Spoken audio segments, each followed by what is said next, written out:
नमस्कार दोस्तों। तो आज हम कल्याण डोंबिवली महानगर पालिका जो कि मुंबई में ही स्थित है उसमें जो एडवर्टाइजमेंट निकली है उसके बारे में बात करने वाले हैं। तो फर्स्ट ऑफ ऑल, जैसे ही आप नीचे दिए गए लिंक के ऊपर क्लिक करेंगे तो आपके सामने कुछ ऐसा इंटरफेस ओपन हो जाएगा।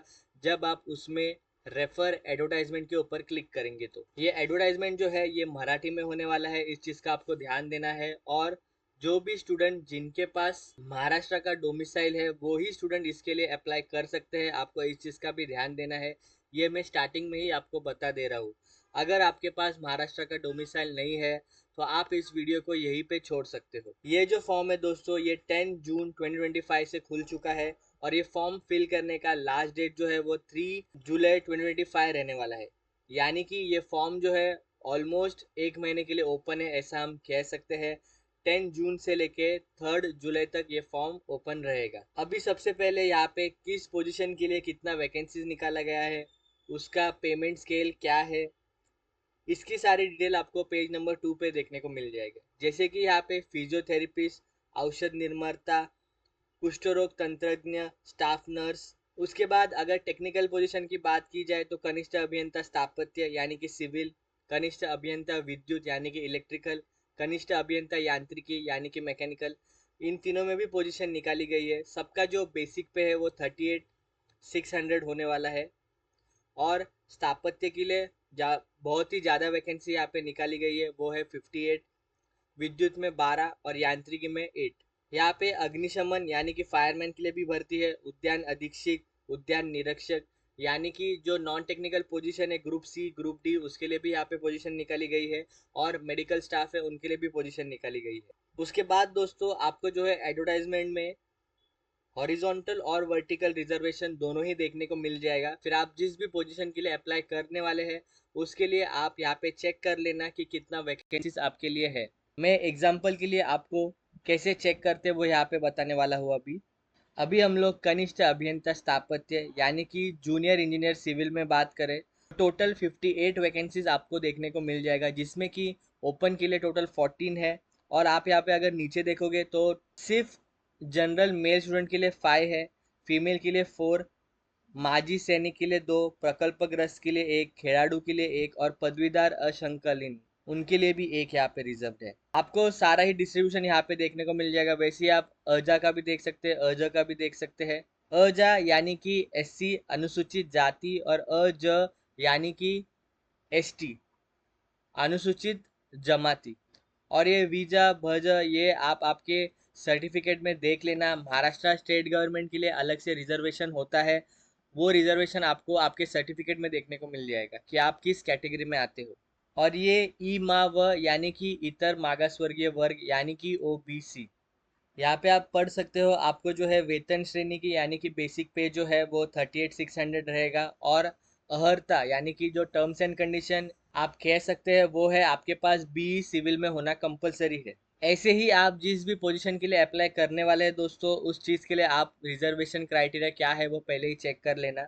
उसके बाद दोस्तों सबसे इम्पोर्टेंट चीज़ जो बहुत सारे दोस्तों को यहाँ पे फॉर्म भरने से वंचित रख सकती है, जो है कि यहाँ पे ओपन के लिए जो फीस है वो 1000 रुपीज़ होने वाली है प्लस जीएसटी।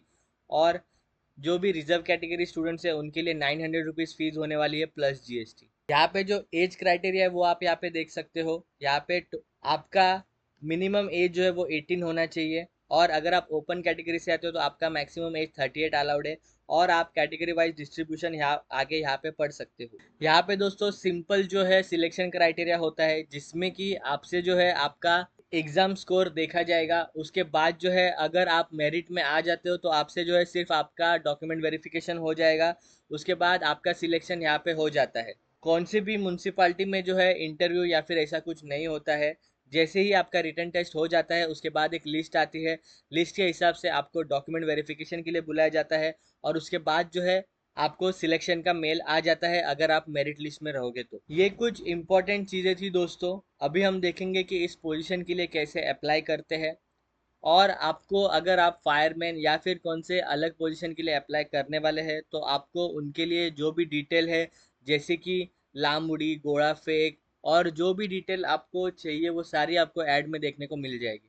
तो अगर आप इस कौन से पोजीशन के लिए अप्लाई करने वाले हैं तो आपको जो है ऐड अच्छे से पढ़ना है। तो दोस्तों जैसे ही आप नीचे दिए गए लिंक के ऊपर क्लिक करेंगे तो आपके सामने कुछ ऐसा इंटरफेस ओपन हो जाएगा। फॉर्म फिलिंग का जो प्रोसीजर है वो टाटा के द्वारा कंडक्ट किया जा रहा है। आपको अगर ऐड पढ़ना है तो आपको यहाँ पे क्लिक करना है, अगर आपको रजिस्टर करना है तो आपको यहाँ पे क्लिक करना है, और अगर आपको आगे का फॉर्म फिल करना है तो आपको यहाँ पे क्लिक करके आगे का फॉर्म फिल करना है। न्यू रजिस्ट्रेशन में दोस्तों आपसे जो है आपका फुल नेम मांगा जाएगा, आपके मदर का नाम, आपके फादर का नाम, आपका date of birth, mobile number, gender, email ID, आपके 10th का डिटेल, उसके बाद आप कहाँ पे एग्ज़ाम सेंटर चाहते हो उसका डिटेल। और जैसे ये सारा चीज़ भर के आपका हो जाएगा उसके बाद आपको आपका जो मेल आईडी है और फ़ोन नंबर उसको आपको वेरीफाई करना है ओटीपी डाल के। उसके बाद आप जो है यहाँ पे री वेरीफाई के ऊपर क्लिक करके आपका रजिस्ट्रेशन जो है वो कंप्लीट हो जाएगा। आपको जो है दोस्तों exam centre all over Maharashtra का देखने को मिल जाएगा, ये बहुत ही अच्छी चीज़ है। तो आप जो है इस पोजीशन के लिए यानी कि ठाणे महानगर पालिका के लिए आप एग्ज़ाम आपके सिटी से दे सकते हो। तो जैसे ही आपका दोस्तों रजिस्ट्रेशन कंप्लीट हो जाता है उसके बाद आपको यहाँ पे पोस्ट सिलेक्शन में आना है, जिसमें आपको यहाँ पे click here to apply for the post के ऊपर क्लिक करना है। उसके बाद जो है आपके सामने एप्लीकेशन फॉर्म ओपन हो जाएगा, जिसमें कि सबसे पहले आपको आपका पर्सनल डिटेल फिल करना है, उसके बाद एडिशनल डिटेल फिल करना है, फिर कम्युनिकेशन डिटेल फिल करना है, फिर क्वालिफिकेशन एंड एक्सपीरियंस, और लास्ट में आपको जो है डॉक्यूमेंट अपलोड करके आपका पेमेंट कर देना है। पर्सनल डिटेल में दोस्तों सबसे पहले आपको सबसे इंपॉर्टेंट चीज़ कि आप किस पोजीशन के लिए अप्लाई कर रहे हो वो आपको यहाँ पे सही से सिलेक्ट करना है, क्योंकि ये जो है आगे जाके चेंज नहीं होगा। उसके बाद जो है आपको यहाँ पे डोमिसाइल डिटेल डालना है, फिर कैंडिडेट अगर कास्ट में है तो आपको कास्ट कैटेगरी का डिटेल डालना है, फिर अगर आपके पास नॉन क्रीमिलियर है तो आपको उसका डिटेल भी डालना है, और फिर अगर आपके पास पैन कार्ड है तो उसका detail, driving licence, voter ID, passport, bank passbook, आपको ये सारे ही डिटेल यहाँ पे डालने हैं। अगर मैं आपको यहाँ पे प्रो टिप दूँ तो अगर आपके पास पैन कार्ड है तो आप वो चीज़ यहाँ पे डाल देना। आप जो है driving licence, voter ID, passport, ये तीनों को अवॉइड कर सकते हैं और डायरेक्ट पासबुक को येस करके उसी का डिटेल फिल कर सकते हैं। उसके बाद दोस्तों जैसे ही ये सारा डिटेल फिल करके हो जाएगा उसके बाद आपको यहाँ पे सेव एंड नेक्स्ट के ऊपर क्लिक करना है। फिर दोस्तों जैसे ही आपका पर्सनल डिटेल फिल करके हो जाता है उसके बाद आपको एडिशनल डिटेल में यहाँ पे क्या आप कहीं पे एम्प्लॉयड हो उसका डिटेल, प्रोजेक्ट अफेक्टेड हो, अर्थक्वेक अफेक्टेड हो, पार्ट टाइम एम्प्लॉय हो, एक्स सर्विसमैन हो, स्पोर्ट्स का कुछ डिटेल, पीडब्ल्यूबीडी में आते हो, फ्रीडम फाइटर हो, ऑर्फन डिटेल हो, क्या आप किसी एग्जाम से डीबार हुए हो, और बहुत सारे क्रिमिनल चार्ज आपके ऊपर अगर कुछ है क्या तो उसका डिटेल, आपको सारी चीज़ें यहाँ पे डालनी है। मोस्टली जो है यहाँ पे सभी का आंसर नो होने वाला है, लेकिन आप जो है आपके हिसाब से यहाँ पे फिल कर देना। फिर दोस्तों कम्युनिकेशन डिटेल में आपका करंट एड्रेस और परमानेंट एड्रेस, आपको ये दोनों ही चीज़ें पूछी जाएंगी। फिर दोस्तों सबसे इंपॉर्टेंट चीज़ यहाँ पे जो कि क्वालिफिकेशन डिटेल, जो मैंने आपको वीडियो के स्टार्टिंग में बताया था वो आपको यहाँ पे देखने को मिलेगा कि मराठी लैंग्वेज जो है वो कंपलसरी है। आप अगर यहाँ पे नो करोगे तो आप जो है अप्लाई नहीं कर पाओगे, तो आपको यहाँ पे यस ही करना है। उसके बाद आपको यहाँ पे आपका 10th का डिटेल डालना है, फिर अगर आपने 12th किया है तो उसका डिटेल, अगर आपने डिप्लोमा किया है तो उसका डिटेल, और उसके बाद जो कि है ग्रेजुएशन का डिटेल। उसके बाद आप यहाँ पे सेव एंड नेक्स्ट के ऊपर क्लिक करके आगे बढ़ सकते हो। फिर दोस्तों आपको यहाँ पे बहुत सारे चीज़ें यहाँ पे अपलोड करना है। सबसे पहले आपका पासपोर्ट साइज फ़ोटो, उसके बाद आपका स्कैन सिग्नेचर, 10th क्लास का मार्कशीट या फिर certificate, same for 12th class, graduation का डिग्री सर्टिफिकेट, डिप्लोमा का सर्टिफिकेट अगर आपने डिप्लोमा किया है तो, domicile certificate, pan card, cast validity, आपका पासबुक। उसके बाद जो है आपको कितनी फीस पे करनी है वो आपको यहाँ पे देखने को मिल जाएगी। तो जैसे ही दोस्तों आपका ये सारा डॉक्यूमेंट यहाँ पे अपलोड करके हो जाता है उसके बाद आपको यहाँ पे प्रीव्यू के ऊपर क्लिक करना है। आपको एक बार आपका फॉर्म जो है पूरा क्रॉस वेरीफाई कर लेना है, उसके बाद ही आपको यहाँ पे सबमिट के ऊपर क्लिक करना है। तो जैसे ही आप सबमिट के ऊपर क्लिक कर देंगे दोस्तों उसके बाद आपको पेमेंट का ऑप्शन इनेबल हो जाएगा। जैसे ही पेमेंट हो जाएगा फिर आपका फॉर्म जो है वो पूरी तरह से सबमिट हो जाएगा। अगर आपको इसके रिलेटेड और कुछ भी डाउट होगा दोस्तों तो आप जो है नीचे कमेंट सेक्शन में हमसे पूछ लेना, हम जो है आपको उस चीज़ का जवाब देने का ज़रूर ट्राई करेंगे। Thank you.